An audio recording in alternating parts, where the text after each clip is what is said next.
the #1 Costa Rica real estate and investment podcast, bringing you experts from all over Costa Rica.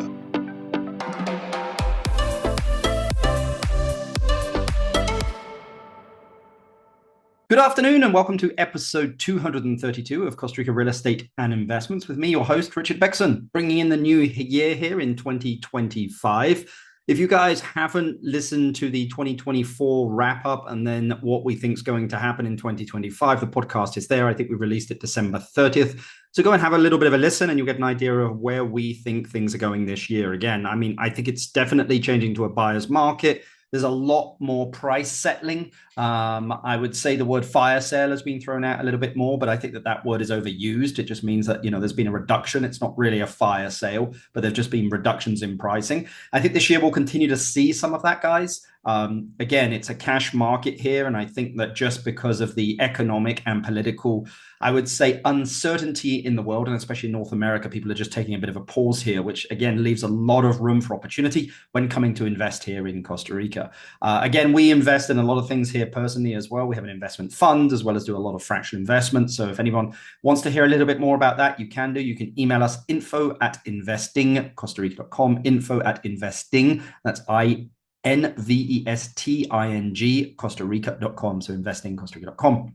Or you're looking to do anything here in Costa Rica and want our help, feel free to reach out to us. You can chat one of the investment specialists here. We have a lot of knowledge here in Costa Rica of real estate, investing, vacation rental returns, and just a very impartial. They're not here kind of pushing, basically for you to buy, because again, typically people pay for our time as like a consultant, so that we can be kind of on your side of the transaction, and there's no bias to know us pushing you to buy something here in Costa Rica. So again, you can reach out to us, info@investingcostarica.com, or in the description down below, there's actually a link and you can book a time there to chat with one of the guys in our office. And if you want to get directly with me, you can again email info@investingcostarica.com. Today's podcast, guys, we'll be talking to Marco Savoia. I hope I have pronounced that right. Owner and real estate investing advisor for Costa Rica Playbook, a company that helps people invest and maximize wealth in Costa Rica. So today we're going to be talking with Mark about his experience investing in Costa Rica. Personally, I've never met Mark or had any experience, but it's always good to get people on here on the podcast that I don't know of, and just kind of broaden our network here and gather more information and advice from other people here in Costa Rica. So anyway, let's get straight into it. Good afternoon, Mark. How are you doing? Good, Richard. How are you, my friend? Good. A pleasure to have you on the podcast, sir. As always, thank you. Appreciate it. Not at all. Not at all. Well, Mark, the first question I love to ask everyone is, I think there's been some volatility and that's probably here to stay in Western markets recently. What are you seeing happening here in Costa Rica over the past, say, like 2 or 3 months? 2, 3 months, I'm going to see an influx of people. So we have a lot of Middle Eastern from Abu Dhabi, Dubai. Yep. We have a lot of Americans that are moving here.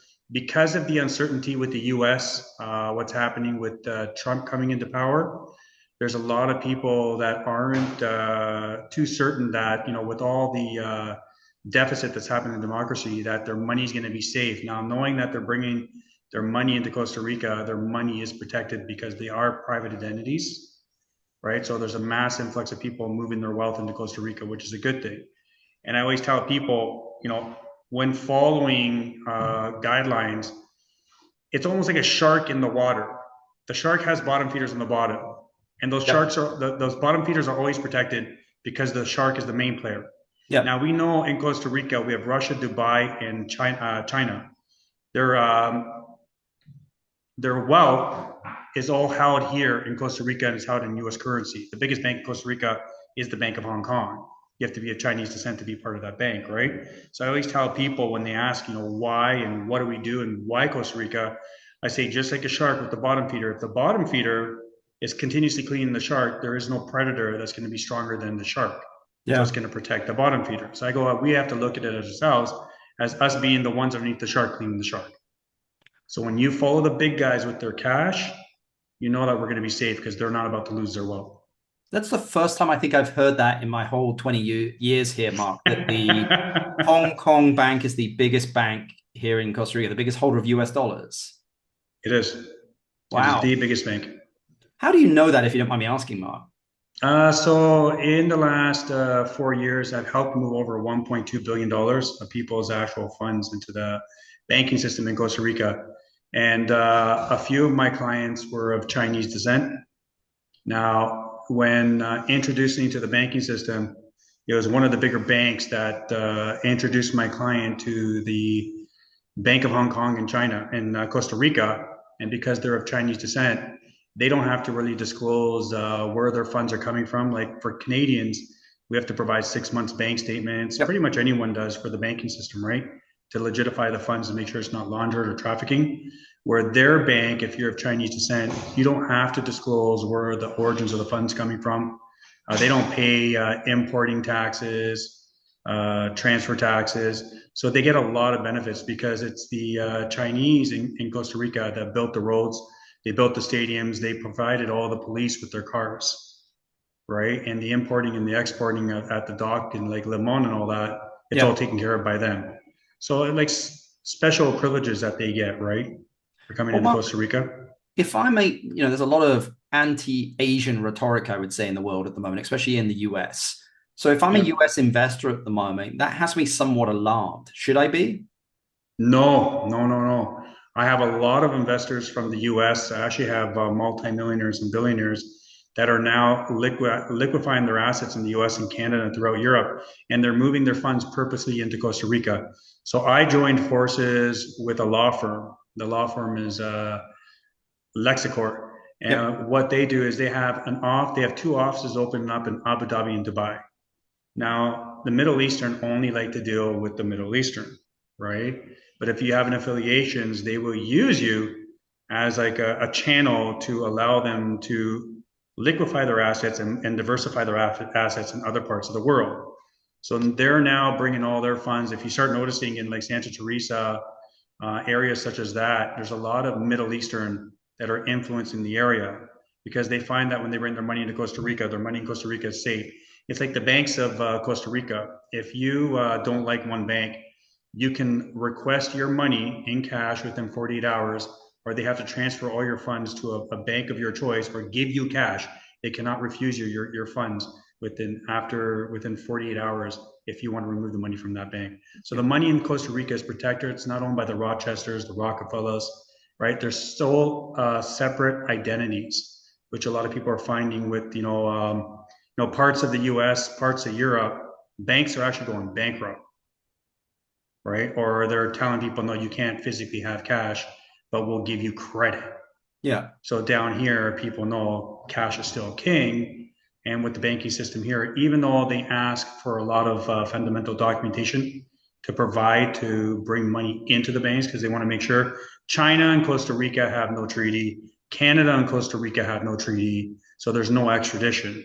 And I know this personally with helping clients. So moving their funds in here is the same thing. Once your assets leave China or your assets leave Canada to come into Costa Rica, it then allows you that your assets and your financial status is completely protected. Now, as for Americans, I also have a documentation that will allow you to resign as an American resident, but keep your citizenship. This form here will also allow you to not have to pay any more taxes in the US or disclose anything to the US anymore, and will not allow them to go back 8 years prior to try to find any infractions on you in order to try to charge you for something. So there's a lot of loopholes, and a lot of people are picking Costa Rica for that reason. What mistakes do you think people make when investing in Costa Rica? A lot of the times people make mistakes is, if they're looking, like I help a lot of people when it comes to investment for properties, they'll look and they'll strictly look at properties online, and it's a lot of misinformation with websites where they have properties that are 3, 4, 5 years old. And we look back before COVID, a house that's $175,000, $200,000, right now it could be 6, 7, 800,000, depending on the area. So I tell people, if you're buying a property solely to return on an investment, if you want to flip it, if you want to do a 6 month, a 1 year flip, and you want to make 150, 250,000 profit, if not more, it all depends like anything else, location. Majority of expats, when they come to this area, they want to flock towards the beach areas, like where I am, Uvita, right? To go to Dominical. I always tell people to try to stay at Uvita, not to go past Uvita, to go like Ojo Chao, Tres Rios, and Cortez. Try to stay in this area. Or they'll think they'll go to Jaco because Jaco's a little bit cheaper, but I tell people Jaco is like Vegas. It's like the armpit of Costa Rica. Yeah. If you're going to go have fun, that's the place you go to. So a lot of people will strictly look at price, and they won't look at the area and, try to find out how fast things are revolving and turning. what infrastructure is coming into the area. Are there big shopping malls, such as what we were talking about? Is there infrastructure? There's houses, is there brand new hospitals? So they don't take that into factor to see what's coming. And also, when investing, a lot of the time, it's not up to the individual who's investing. The problem is the realtor that they're using or the investor that they're using down in Costa Rica. If they don't have the basic knowledge and they don't know what the outcome is going to be for the next 2-3 years by working with bigger developers and seeing site plans of what's to come, then they can't educate the investor with the proper knowledge. Like, so when I go through an area or house, like I'll give an example, Manuel Antonio. I've got homes in Manuel Antonio and I've got the numbers to support it.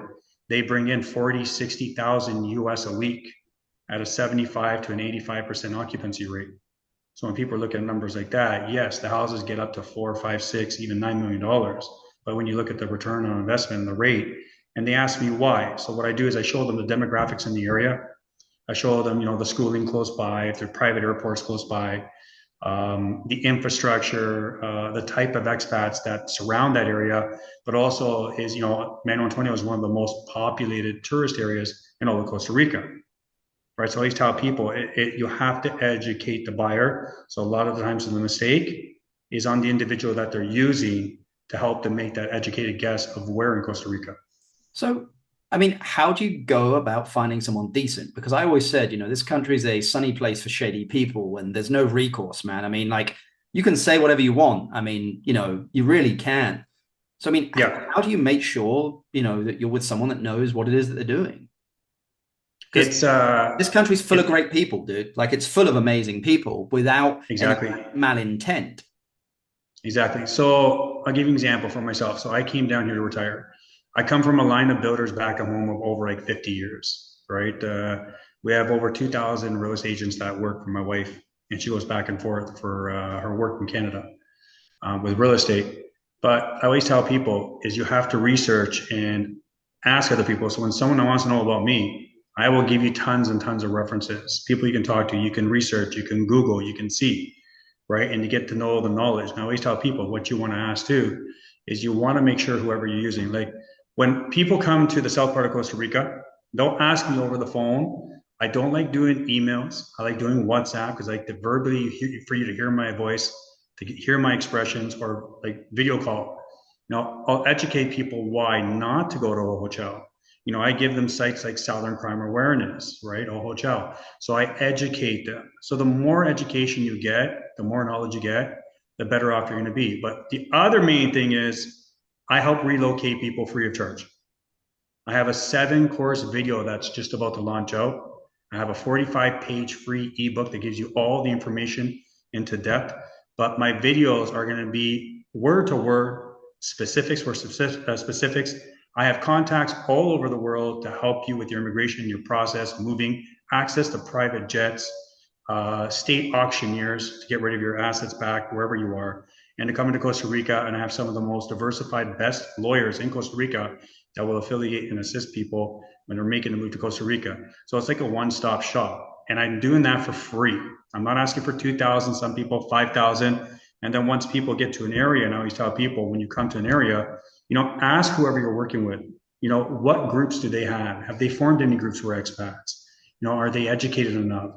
How do they help them above and beyond? Because a lot of people, when they're selling down here, they'll just sell you something. And the minute you come down, it's like, what do you want me to do with you? Yeah. How do you want me to help you now? I don't know you. You're done. I dealt with you. You're finished. Where for us, it's helping you find your car, relocating you, private drivers, private jets, helping you with your banking, which accountants to use, which lawyers to use, getting you affiliated in an expat community so you feel at home, and all those second guessing in the second nature is completely wiped away. But holding their hand from day one, from the minute you call, and we help you, and I provide you all the documentation, what to do at home, because there's a lot of people that call me, they're like, do we need to have certain vaccines to enter Costa Rica?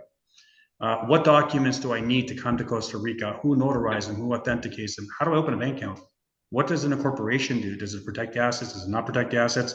So answering all those questions. So my phone is literally on 24/7. I start at 4:30 in the morning. Some nights I finish at 11 o'clock at night, but I enjoy it. I absolutely enjoy it. Well, Mark, you had mentioned there something about Manuel Antonio and rentability, etc. What are the main factors that you think people should consider when investing in a property as a vacation rental? Because a lot of people do that. I mean, there are people that are looking to move down here. There are some people that are just like, hey, I'm going to have a second home and rent it out when I'm not here. And there are other people that are just making, hey, dude, I'm just going to park some money in a vacation rental here. What are the main factors you think they should consider when basically investing in a vacation rental, whether that's the last one that I said there or the second one where it's like a house that they use for a couple of weeks a year? The location is the utmost important. Safety, but knowing the areas where expats and tourists like to visit, not just high season, but also low season, right? So I'll give you an example. So if they're in the north part there, Papagayo, it's close to the airport. Everybody loves it, right? It's very touristy. It's a lot of the all-inclusives. When, then we have Jaco. Jaco's Vegas. So I tell people, but if you go into places like Jaco, if you go to places like Santa Teresa, where the houses are expensive and the prices are astronomical, it's up to the individual that you're dealing with to make the educated decision for you on which area is going to suit you best. I have some people that like to be in the north part of the country, so I'll have one of my representatives in the north part take care of them in Papagayo, Coco, Pacifico, right? And I tell them because they want to be close to an airport. Then I have other people, when they travel south, I always tell people start in the north, but when they come south, they land in Manuel Antonio. They love it. People don't know that Manuel Antonio is one of the hottest tourist places 365 days a year, right? In the low season, we have a lot of people from Amsterdam, Germany, Italy, Greece. A lot of them will flock to Manuel Antonio because you got the monkeys, you got the sloths, you got the parrots, you have the hot springs, you have the zip lining. So people love it. People come a little bit further south and you start becoming more domesticated. It's great for rentals too, but it's not as hot as Manuel Antonio, but Uvita is the up and coming. So it's Santa Teresa 15 years ago. So really it comes down to educating them on where they want to have their investment and what do they want for a return on their investment. So I'm going to say hotspots, Papagayo, Pacifico in Liberia, Manuel Antonio, Uvita, and Dominican. Remembering too that the south part of Costa Rica, for the Costa Ricans, a lot of people don't know this, the very wealthy Costa Ricans before COVID, they would travel twice a month and they would go to Miami and party.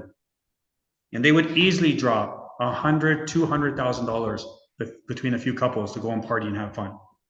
When COVID hit, they figured, why are we doing that? And they started coming towards the south part and they started vacationing in Manuel Antonio, Uvita, and Dominican. So they see that their money stretches a lot further because they're within their country, but they're also at one of the places, like 25 of the most beautiful beaches, 1,275 waterfalls, right? The biodiversity that surrounds them in this area. So they made this their playground.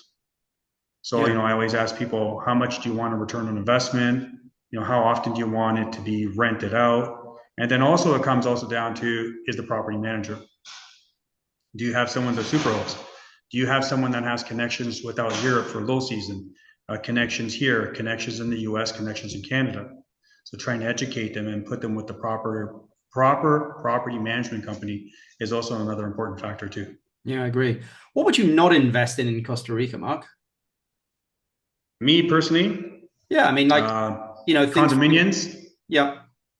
I wouldn't invest into a condominium here because the HOA fees, the common element fee, that's for the surrounding property, because condominiums in Costa Rica aren't like Canada, the US, or Europe, where they're actually regulated and they're governed.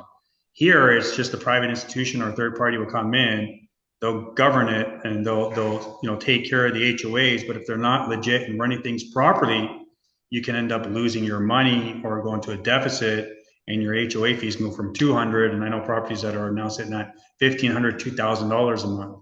So I tell people not to invest in that. Businesses, to be very wary when investing into a business. If you're buying something like a casino or something like that, you're fine, you can print money. But when they're buying like little mom and pop shops, or they're buying, a little car dealership, this or that, I always tell them, make sure that you got proper representation with a lawyer to look at all the background, the history, make sure the books haven't been fudged or played around with. So knowing that, I always tell people when coming down here, a house is one thing. Now, a lot of people will say to me, well, I'm going to come down and rent for 6 months. I'm going to try all the different areas. And I say to them, this is the problem. With such an influx of people coming to Costa Rica, last year, just on visitors alone, Costa Rica brought in almost $4 billion of foreign money into the country on people touristing just to Costa Rica. That's not investing. That's just tourists coming into Costa Rica. So I tell people, when you sit and you wait and you go into an area and you're going to rent here for 6 months in the north, then you go a little bit further south and rent here, rent there. By the time that you're done renting, prices have jumped. Like in our area here, like I was saying, before COVID, a house that was 175 is now $700,000. When we bought Ocean View property, I was looking at 4 different properties 4 years ago, and they were sitting at like 250,000 for a hectare. Ocean View in Dominical. Well, those same properties now are sitting at $1.1 million, wow. And they're selling. Yeah, they're selling because location is the one thing you can never get back, right? Once location is gone, it's gone. It's done for life. So I just, I personally won't invest into a business, and I won't invest into a condo. But if I were to invest into a business, it would be something like paddleball or pickleball, something like that. I would invest into that. Yeah. Seems to be pretty hot at the moment. Exactly. Well, my last question for you then, Mark. I mean, if you inherited $500,000 and you had to invest it into a business or real estate in Costa Rica, what would you invest it in and why? I would invest it into either one of 2 things. Something that's up and coming and trendy, which again is the pickleball or paddleball, the 2 different ones, right? Because they're popping up everywhere. So it's that new fad that everybody wants, right? Yep. And if I were to invest, I would invest in not just being prejudiced because I live in Uvita, of course, but I do have multiple properties that we own that are close to the beach. So something that get into an entry-level home, 3 bedrooms, 2 bathrooms, but walking distance to like the Whale's Tail Beach. Something that's close, accessible, but also keeping in mind that there's a lot of properties out there that are lightweight construction, pad on grade, steel framing, right, gypsum or concrete board and drywall. Make sure that it's block construction, that they have the proper infrastructure, rebar, steel, stuff like that, stuff that has longevity, not something that's not going to fall apart right away. So to get into something like that, and I would invest in that because it's going to be a revolving door just when it comes to rentals, but return on investment. With the way Costa Rica is just peaking right now, and we haven't even begun to see what's coming for Costa Rica yet, you can't lose. You can never lose when you invest into real estate. Your money's going to be there, something hard, physical, you can tangibly touch and feel. And it's always going to have a dollar value to it. Well, awesome. Mark, appreciate you taking the time to share your advice and knowledge with the listeners here on the podcast. Anyone that wants to get in contact with you, I'll include your description down below. But thanks very much. I appreciate it. Richard, the best, man. I wish you all the best. And we have to meet very soon. I'm going to come to the North part and see you. Sounds good, man. See you later. Pure Vita. Cheers. I hope you enjoyed that podcast there with Mark that's down there in Uvita. As you can tell, Mark knows his stuff down there. Feel free to reach out to him if you want to. Again, as I had mentioned here on the introduction, I think I may have met Mark once briefly, but a lot of people we get here on the podcast ask to kind of come on it, and I'll chat with anyone about anything here in Costa Rica. I think vitally important, with anything that you do in Costa Rica, I would say trust but verify everything. It's a beautiful country, but unfortunately, as I always like to say, it's caveat emptor, buyer beware, as they say in Latin. So be very wary. It's like directions. If you want to know where you're going in Costa Rica, ask 3 people. If 2 people tell you the same thing, then usually that's where you go, because sometimes, or keep asking until you get 2 of the same answers. Again, it's a beautiful country, but it can be challenging at times. And I'm sure a few of you are chuckling as you listen to this. But anyway, hope you enjoyed that. Again, we'll continue to do these podcasts throughout 2025 and give you kind of a bit of an idea of what's happening in the market here. I think everybody's just waiting to kind of see what this high season 2025 is going to be like. Again, as we said in our prediction for 2025, we think that for tourism arrivals, it's going to be kind of a little bit better than 2024. But we think that the low season will be kind of somewhat lower. And I think that we'll probably see something very similar on the real estate front. Even I think we might see a bit of a slowdown, to be honest with you guys. I'm having a lot of conversations with people that have projects here in Costa Rica that are looking for investment that I wasn't having a year ago and definitely not a year before that. So I think the excitement post-pandemic is kind of calming down a little bit. But I think that with that is going to come a lot of opportunities as well for investment. I personally, as I said, am investing myself. And again, if anyone wants to chat with me, you can do. Just email me info@investingcostarica.com, info@investingcostarica.com. If you're enjoying the podcast, guys, please hit the subscribe button, pass the pod and share it. If you'd like to join us on the podcast as well, just reach out via the email. All of our contact details are in the description down below. But appreciate everybody taking the time to listen to this podcast, and have a great day. Bye. The #1 Costa Rica real estate and investment podcast, bringing you experts from all over Costa Rica.